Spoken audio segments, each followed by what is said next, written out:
Мне человек 150 скинули видео, где индус скидывает с окна русскую девушку. Здесь, конечно, без каких-то сарказмов, приколов. Мне очень жаль, что так произошло. Жалко родителей. Я приношу свои соболезнования ее родителям, да.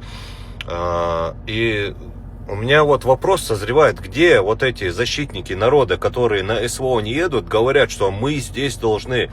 Клянусь, я просто видео не могу найти, где один из русской...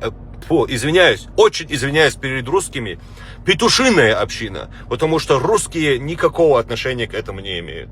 Где один из этой петушни снимает видео, вот эти мигранты хотят, чтобы мы поехали на СВО, они хотят забрать наших женщин, наши дома. Клянусь Богом, было такое видео.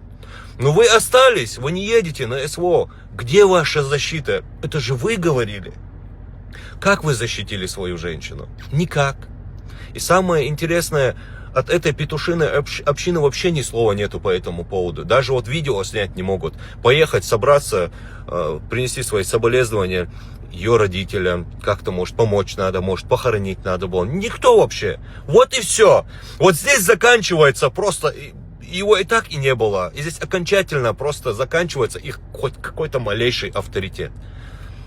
Я просто в шоке, реально. Эти вот кричат там, русские вперед.